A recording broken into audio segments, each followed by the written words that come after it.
기도하겠습니다.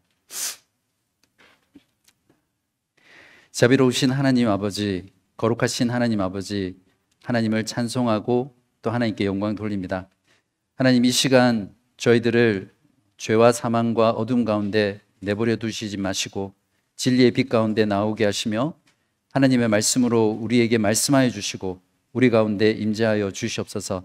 들려지는 하나님의 말씀이 주의 성령을 통해 우리의 심령 깊숙이 새겨지게 하시고 그 말씀이 우리를 살리는 그런 복된 말씀 되게 하여 주시옵소서. 예수 그리스도의 이름으로 간절히 기도합니다. 아멘. 네, 드디어 오늘부터 누가복음 강해 설교 시리즈를 시작하게 되었습니다. 저와 여러분은 예수를 믿기 전에 모두 잃어버린 자들이었습니다. 죄와 사망 가운데 하나님을 알지 못한 채 하나님의 그 진노와 심판 가운데 영원히 멸망할 수밖에 없는 그런 존재로 살아갔었죠. 그러다가 하나님의 은혜로 예수님께 찾은 바 되고 또 구한 바 되어서 예수를 믿고 지금 하나님의 구원 가운데 살아가고 있는 존재들입니다. 앞으로 누가복음 설교 말씀을 통해 저와 여러분이 믿고 있는 이 복음이 정말 사실이라는 것을 마음 가운데 깊이 확신하고 또 믿음이 연약하거나 아직 믿지 못하고 있는 분들이 계시다면 이 말씀을 통해서 예수 그리스도를 믿고 죄사함 받고 구원 얻는 그런 시간이 되시기를 간절히 바랍니다. 오늘 설교는 공부 모드입니다. 오늘 하루는 공부한다 생각하시고 들으셔야 됩니다. 안 그러면 마음이 초조하고 또 힘들 수도 있습니다. 그러니까 오늘은 설교 모드 또 성경 공부 모드 이렇게 하이브리드로 할 건데요. 그냥 바로 1장으로 들어가면 제가 늘 아쉬운 부분이 그런 거였거든요. 어떤 성경 권을 들어갈 때 그냥 바로 1장을 들어가다 보니까 그 성경책의 전체 그림을 좀 파악하지 못하고 바로 디테일에 들어가니까 마칠 때까지 이 부분이 어떻게 어떤 부분에서 어떤 메시지가 있는지 이런 것들을 파악하기가 힘들더라고요. 그래서 이제 새롭게 교회를 시작했으니까 그동안 마음 가운데 품고 있던 그 소망을 한번 실현해 봤습니다. 그래서 오늘은 누가복음 1장부터 24장 전체를 제가 개관을 하려고 합니다. 그래서 오늘 이 시간 이 내용들을 우리가 잘 기억하고 계속 리마인드 하시면 설교 시리즈가 끝날 때까지 어떤 본문을 우리가 다루더라도 다시 돌아가서 이 부분은 여기에 해당하고 이런 메시지구나 이런 것들을 파악할 수 있습니다. 그래서 제가 쉽지는 않았지만 이런 프로젝트를 이제 시작하게 됐고 또 오늘 그 결과 여러분과 나누려고 합니다. 그래서 제가 거의 하루 반을 꼬박 세워서 어제 카톡에 드린 대로 마인드맵을 만들었는데요. 이제 그걸 보기 쉽게 이렇게 책자로 만들었습니다. 우리 몇몇 시니어 선생님들은 글이 잘 안 보이고 또 긴 거는 별로 안 좋아한다고 말씀하셨는데 네, 글 보이시는 분들은 이 자료를 소중히 여겨주시기 바랍니다.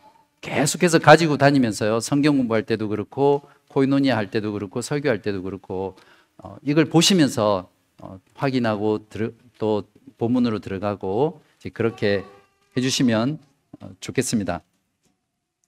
보통 우리가 가장 잘 배우는 방법은 전체를 먼저 보고 그 다음에 줌인해서 세부적인 걸 보고요. 또 그 세부적인 것에서 다시 줌아웃해서 전체를 보고 이렇게 할 때 사람이 가장 잘 배운다고 합니다. 마찬가지로 우리가 누가복음을 잘 배우고 그 말씀을 통해서 살아가려면 전체를 먼저 보고 다시 줌인해서 구체적인 성경 본문을 보고 다시 줌아웃해서 전체적인 걸 보고 이걸 줌인, 줌아웃, 줌인, 줌아웃 이렇게 여러분 해보십시오. 그러면 누가복음이 새롭게 다가올 겁니다. 그리고 누가복음 자체에서 아주 큰 매력을 느낄 거라고 저는 확신합니다. 자, 그러면 조금 시간이 가더라도 이 소책자를 보는 법을 제가 설명을 드릴게요. 그래야 여러분들이 그냥 흰 거, 글자 이렇게만 보지 않고 정확하게 볼 수 있는데요. 제가 노란색 형광펜으로 이렇게 크게 글자를 칠한 게 있습니다. 이거는 가장 큰 구조에 있어서 단락에 해당하거든요. 그 다음 단락이 빨간색, 그 다음이 검정색, 그 다음이 파란색입니다. 그래서 이 4단계로 이렇게 나누었거든요. 그래서 여러분이 어떤 페이지를 보더라도 빨간색이면 아, 두 번째 구조에 해당하는구나 이렇게 파악할 수 있습니다. 그래서 보실 때 자, 제일 처음에 이 노란색 형광펜으로 돼 있는 부분을 제목을 먼저 찾아보십시오. 그러면 누가복음의 저술 목적, 두 번째가 뭡니까? 예수님의 공생의 사역 1, 첫 번째. 그리고 세 번째가 예수님의 공생의 사역이 세 번째고요. 첫 번째가 이제 두 번째가 예수님의 공생의 사역을 예비하는 부분이죠. 그러니까 넘기시면 이 페이지에 있습니다. 그리고 또 넘기시면 몇 장 넘기시면 공생의 사역 첫 번째로 그리스도의 사역의 시작과 죽으심까지 십자가에 죽으시고 장사되는 데까지가 공생의 사역 첫 번째 부분으로 제가 나눴고요. 그리고 제일 마지막 페이지 넘어가시면 15페이지 보시면 예수님의 공생의 사역 두 번째에서 예수님의 부활에서부터 승천까지, 그러니까 누가복음 전체는 이 네 가지 큰 제목으로 나눌 수 있습니다. 그리고 그 제목 아래에 또 각각 주제를 나눌 수 있겠죠. 그래서 첫 번째 그렇고요. 두 번째 보면 예수님의 공생의 사역의 예비 사역이라고 되어 있는데 거기에 보면 또 빨간색으로 제가 단락을 나눴습니다. 거기 보시면 세례 요한의 출생 예고, 예수님의 탄생, 예수님의 어린 시절, 또 예수님의 출생, 이렇게 빨간색을 또 먼저 보십시오. 그런 다음에 다시 검정색 부분, 또 파란색 부분, 이렇게 하면 누가복음 전체의 구조가 한눈에 들어오실 겁니다. 그 다음에 공생의 사역 첫 번째 부분에 보면 거기에도 제가 그 빨간색으로 나눴는데요. 거기에는 잘 보십시오. 예수님의 공생의 사역 첫 번째 사역을 시작하면서부터 십자가에 죽으시고 장사되시는 이 단락이 가장 많은 부분을 차지하거든요. 이 부분을 다시 제가 세 가지로 나눴습니다. 제가 나눈 게 아니라 성경을 통해서. 첫 번째가 뭐냐면 갈릴리에서 예수님이 사역하세요. 이 큰 한 부분이고요. 그 다음은 갈릴리에서 예루살렘으로 여행하는 그 여행에 대해서 세 번 언급이 나오거든요. 성경 말씀을 보면. 그래서 그 다음 사역은 예루살렘으로 여행하는 사역에서 세 부분을 나눴습니다.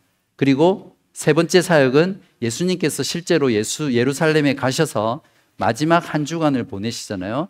그렇게 그 마지막 주간 이렇게 세 부분으로 제가 나눴고요. 두 번째 예루살렘으로 여행하는 것은 다시 세 부분으로 또 나눴습니다.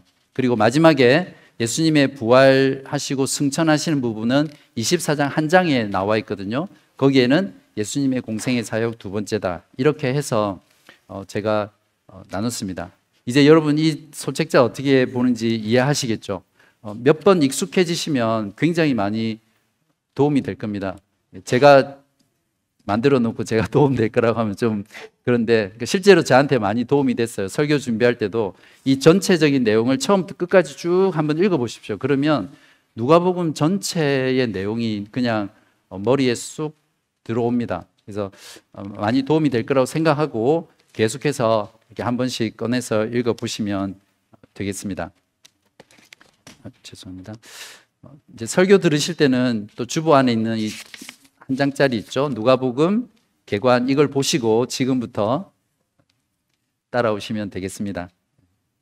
여러분 성경 공부 잘하시는 것 같습니다. 네. 네, 먼저 누가복음의 저자에 대해서 살펴볼게요. 누가복음의 저자가 누구입니까? 네, 누가입니다. 네, 사도 바울은 누가를 소개하기를 사랑받는 의사다. 여러분 이 정도는 상식적으로 아시죠? 누가가 의사라는 거. 그리고 사도 바울은 이 누가를 자신의 동력자다. 그렇게 표현했습니다. 빌레몬서에 보시면 1장 24절에 또한 나의 동력자 마가 아리스타고 데마 누가가 문안하느니라. 그러니까 누가는 사도 바울의 선교 사역에 함께 2차 여행부터 동행하면서 동력을 했던 인물이죠. 그리고 선교 여행의 동반자라고 표현하는데 사도 바울의 마지막 그 선교 여행까지 이 누가는 끝까지 동행했던 사람이었습니다. 디모데후서 4장 11절에 누가만 나와 함께 있느니라. 다른 사람은 다 떠났다는 말이죠. 너가 올 때에 마가를 데리고 오라. 그가 나의 일에 유익이니라. 이렇게 말하고 있습니다. 또 누가는 예수님의 제자입니까? 제자 아니죠. 그래서 예수님을 직접 보지 못했습니다. 예수님을 직접 보고 배우고 또 그 가운데 사역을 지켜보지 못했거든요.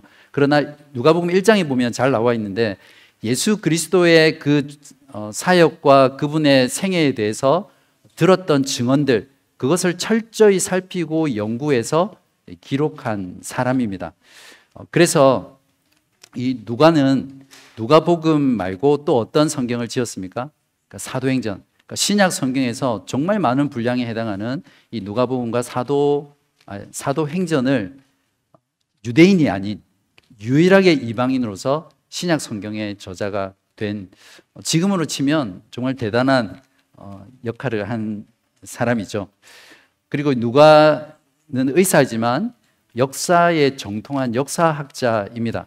그래서 이 복음서를 쓸 때도 어떤 그 복음서의 다른 복음서처럼 어떤 생애, 전기의 관점이 아니라, 물론 그것도 있지만 역사적인 관점으로 누가복음을 썼습니다. 그러니까 역사가이기 때문에. 그래서 복음서의 시작을 예수님의 탄생이 아니라 세례 요한의 출생, 그리고 복음서의 끝을 부활이 아니라 승천 기사로 끝을 맺고 있거든요. 이제 그걸 보면 그 역사가다운 그런 면모들이 누가복음 속에 잘 나타나 있습니다.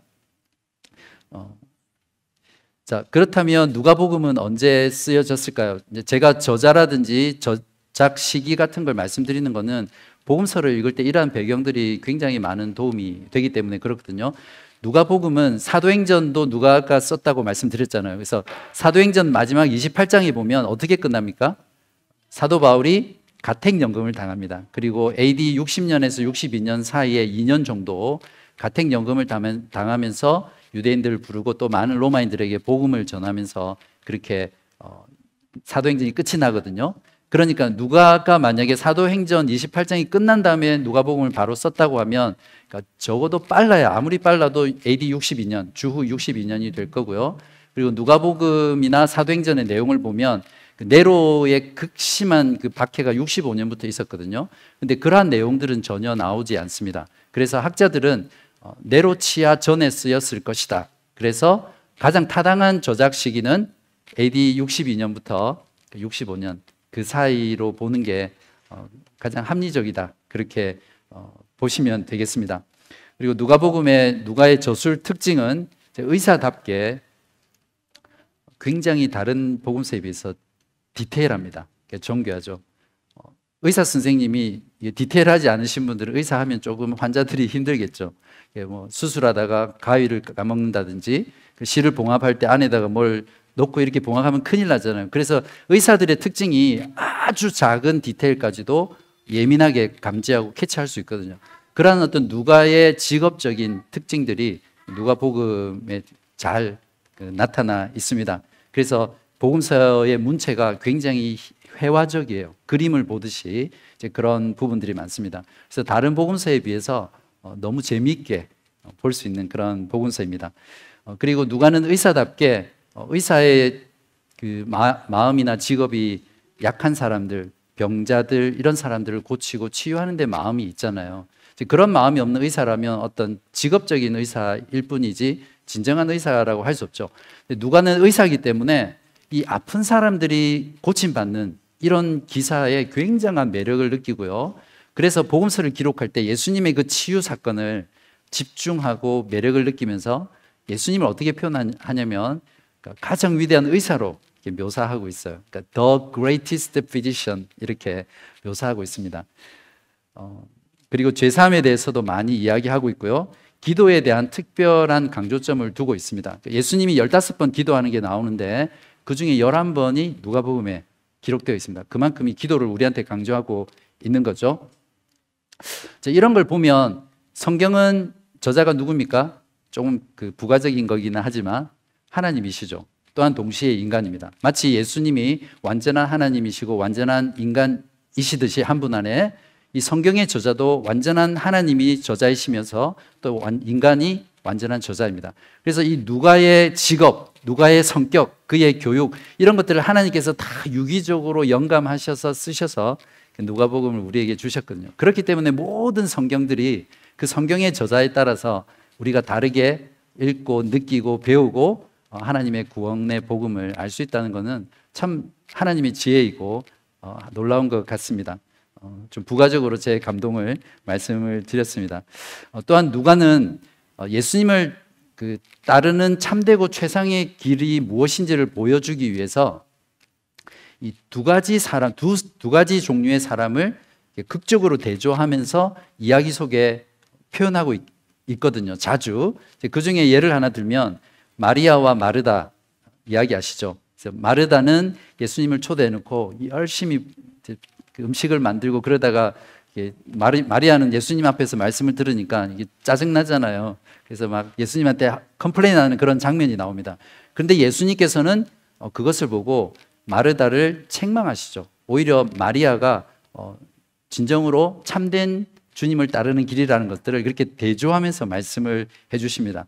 또 여러분이 잘 아시는 탕자의 비유, 거기에도 보면 두 형제가 있는데 형과 동생이 있습니다. 물론 이 형과 동생은 서로 어떤 다른 형태로 아버지 하나님께서 멀어져 있어요. 근데 탕자는 결국 허랑방탕하게 있다가 하나님 아버지께 돌아오잖아요. 그러면서 누가는 이 비유를 통해, 예수님의 이 비유를 통해서 무엇이 주님을 참되게 따르는 것인지, 무엇이 하나님을 사랑하는 것인지를 이 극명한 결과를 보여주면서 우리들에게 설명을 해주고 있습니다. 또 그 외에도 부자와 나사로라든지 또 선한 바리새인과 세리의 그 기도를 통해서 세리 그 사람이 의롭게 됐다라고, 바리새인이 아니라 그렇게 말씀함으로써 예수님을 따르는 참되고 최상의 길이 어떤 건지를 이런 대조를 통해서 우리에게 표현해 주고 있습니다. 자, 그렇다면 누가복음의 독자, 수신자는 누구입니까? 1장에 보시면 데오빌로 각하라고 이렇게 되어 있죠. 아마 그 데오빌로라는 어떤 한 사람이 수신자일 수 있고요. 또는 자신의 신분을 보호하기 위해서 가명을 쓸 수 있잖아요. 옛날에 종교개혁자 칼빈도 도망 다닐 때 가명을 썼었거든요. 그래서 데오빌로라는 가명을 써서 쓴 사람일 수도 있고요. 그리고 누가는 이 데오빌로를 표현할 때 누가복음 1장 4절에 보시면 각하라고 한글 성경은 번역되어 있는데 영어로는 most excellent 이렇게 되어 있거든요. 그 말은 이 데오빌로라는 사람은 로마의 귀족이었거나 아니면 관리였을 것이다. 그래서 누가의 복음 사역에 후원했던 사람이고 또 최근에 회심했던 사람이었을 거라고 봅니다. 그러나 우리가 여기서 좀 주의를 해야 될 게 뭐냐면 한 개인 데오빌로에게만 이 누가복음을 쓰지는 않았다는 겁니다. 누가가 이 데오빌로라는 이 이름의 뜻이 뭡니까? 원래는 영어로는 테오필로스 이거거든요. 그러니까 하나님을 필로스, 사랑하는 자. 그러니까 이 이름이 보여주는 것처럼 하나님을 사랑하는 모든 자들에게 이 누가복음을 썼다는 그런 말입니다. 여러분 하나님을 사랑하시는 분들이세요? 네, 그러면 여러분도 이 누가복음의 독자라는 것, 누가가 염두에 두고 이 누가복음을 썼던 그 바로 대상이 여러분이라는 거죠. 테오필로스, 하나님을 사랑하는 자이기 때문에 그렇습니다. 그리고 1장 4절에도 보시면 이는 각하가 알고 있는 바를 더 확실하게 하려 함이로다고 했으니까 복음에 대해서 전혀 모르는 자들이 아니라 이미 복음을 듣고 가르침을 받고 알고 있는 사람들이 1차적인 독자입니다.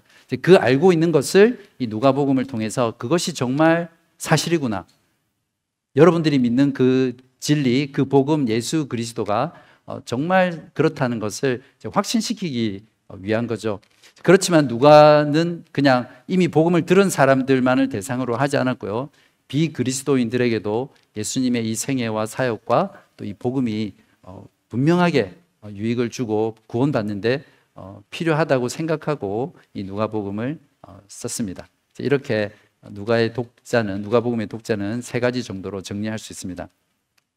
자, 기록 목적은 조금 전에도 말씀드렸지만 1장 1절에 4절에 보시면 우리 중에 이루어진 사실에 대하여 그리고 4절에 보시면 이는 각하가 알고 있는 바를 더 확실하게 하려 함이로다 이렇게 말했으니까 예수 그리스도의 삶과 사역과 또 고난과 죽음과 부활과 승천에 대한 이런 순차적인 역사적인 사건들을 역사적인 자료로 또 제공함으로써 이미 이것에 대해서 알고 있는 사람들에게 더 큰 확신을 주고자 함이 이 누가복음의 성경의 구체적으로 명시되어 있는 기록 목적입니다.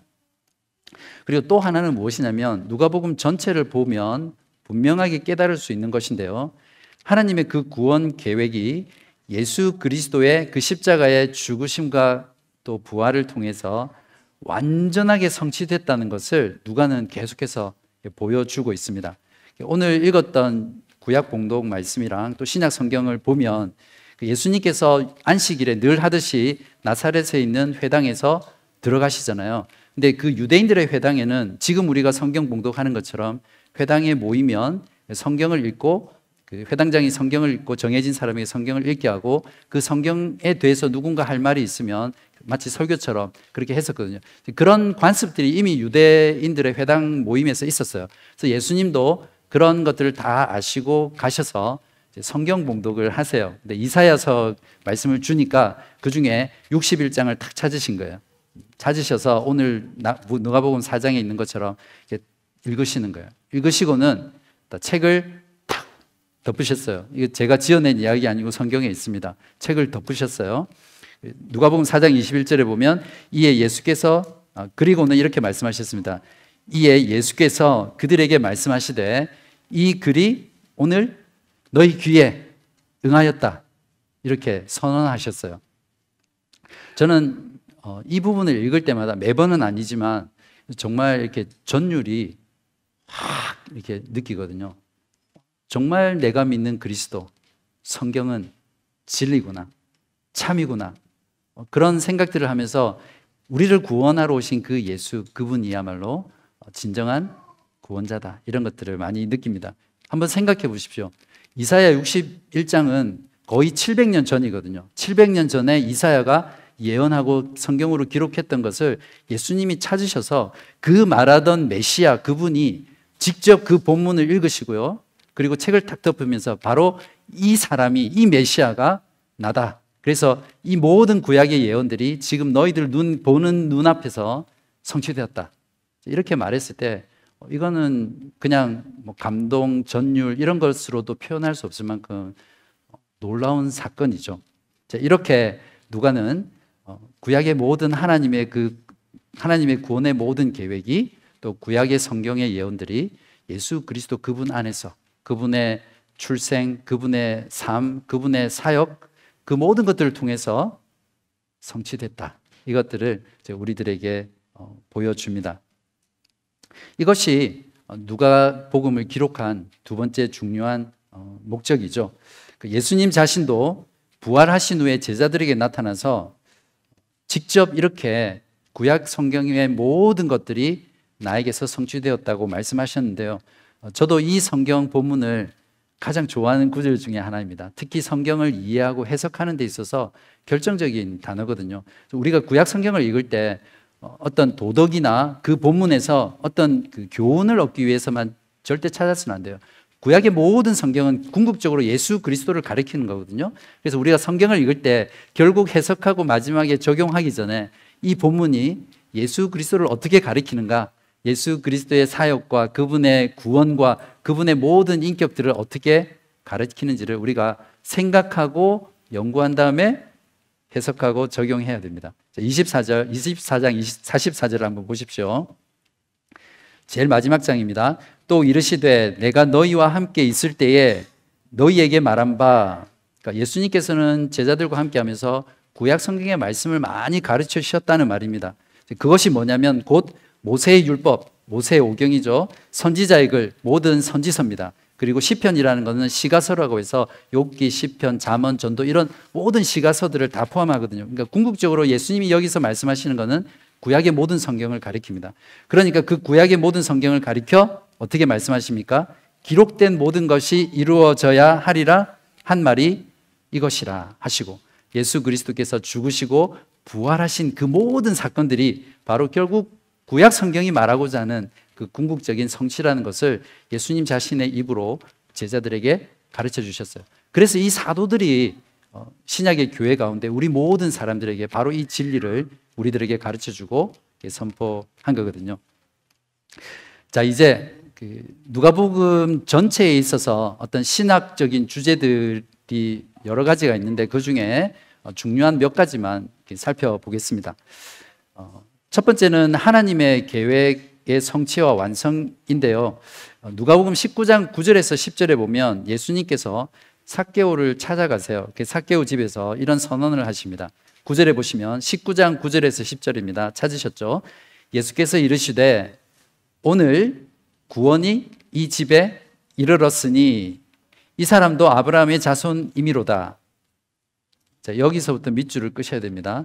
인자가 온 것은 잃어버린 자를 찾아 구원하려 함이니라. 자, 누가는 구원이라는 이 단어를 명사 형태로 사용한 유일한 복음서 기자입니다. 다른 모든 복음서 기자보다 구원하다라는 이 동사를 가장 많이 사용했고요. 또 특히 누가는 이 구원에 대해서 말을 할 때 지금, now, 오늘, today 이 표현을 같이 씁니다. 그래서 누가가 강조하고 싶은 건 뭐냐면 바로 하나님의 그 구원이 예수 그리스도 안에서 오늘, 지금 이루어졌다. 그걸 강조하는 겁니다. 두 번째는 이제 속죄에 대한 부분인데 누가는 예수 그리스도의 출생보다는 예수 그리스도의 고난과 죽음에 대해서 더 많은 장을 할애해서 기록하고 있습니다. 그것은 무엇이냐면 예수께서 우리 대신 죽으심으로 우리가 받아야 될 하나님의 진노의 그 형벌을 다 받으셔서 이제 우리가 하나님의 진노를 피하고 하나님께 구원을 받았다는 그 속죄의 교리를 누가는 우리가 알기를 원했던 겁니다. 그래서 많은 분량을 할애해서 예수님의 속죄에 대해서 우리들에게 가르쳐 주고 있습니다. 그 다음은 제자도인데요. 누가는 여러 가지 비유와 사건들을 통해 정리해서 기록하면서 그리스도의 제자가 되는 길은 반드시 값을 치러야 된다. 대가를 치러야 된다는 것을 아주 강조하고 있습니다. 그러니까 제자는 어떤 삶을 사는 자입니까? 자기 십자가를 지는 삶이죠. 그러니까 십자가는 보통 한국교회 목사님들이 말하듯이 내 삶에 있는 어떤 어떻게 할 수 없는 고난, 고통이 절대 아닙니다. 그죠? 어떤 사람에게는 내 아내가 또 내 남편이 십자가다 그러고 내 자식이 십자가라 그러고 내 질병이 십자가다 이렇게 표현을 많이 하지만 그것이 어떤 자기 십자가의 역할은 할 수 있지만 그것 자체가 십자가는 아니거든요. 예수 그리스도께서 지신 십자가가 무엇입니까? 자기 목숨을 내어주기까지 하나님 아버지께 순종하신 거잖아요. 그리고 자기를 철저히 부인하시고 하늘 영광 다 버리시고 가장 낮은 인간이 되신 그 철저한 자기 부인, 자기 희생, 자기를 버린 그것이 십자가의 본질이거든요. 그래서 우리가 자기 십자가를 진다는 것은 바로 그리스도를 따르는 제자가 되기 위해서 내가 가지고 있는 모든 것들을 포기하고 버리고 희생하고 그렇게 하나님께 드린다는 거죠. 내 자신의 의, 내 자신의 욕망, 내 자신의 출세, 명예, 내 자신에 있는 내가라고 하는 그 모든 것들을 부인하는 것이 자기 십자가를 지고 주님을 따르는 길입니다. 예수님께서 분명히 말씀하셨죠.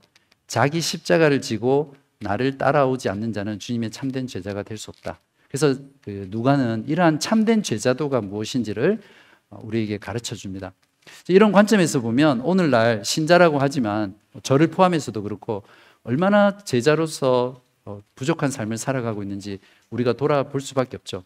그래서 우리에게는 은혜가 필요합니다. 날마다 하나님께 나아가서 우리의 연약함, 우리의 부족함들을 하나님께 구하고 용서를 구하고 또 그분 안에서 다시 회복하고 은혜를 누리고 다시 제자의 길을 걸어가는 거죠.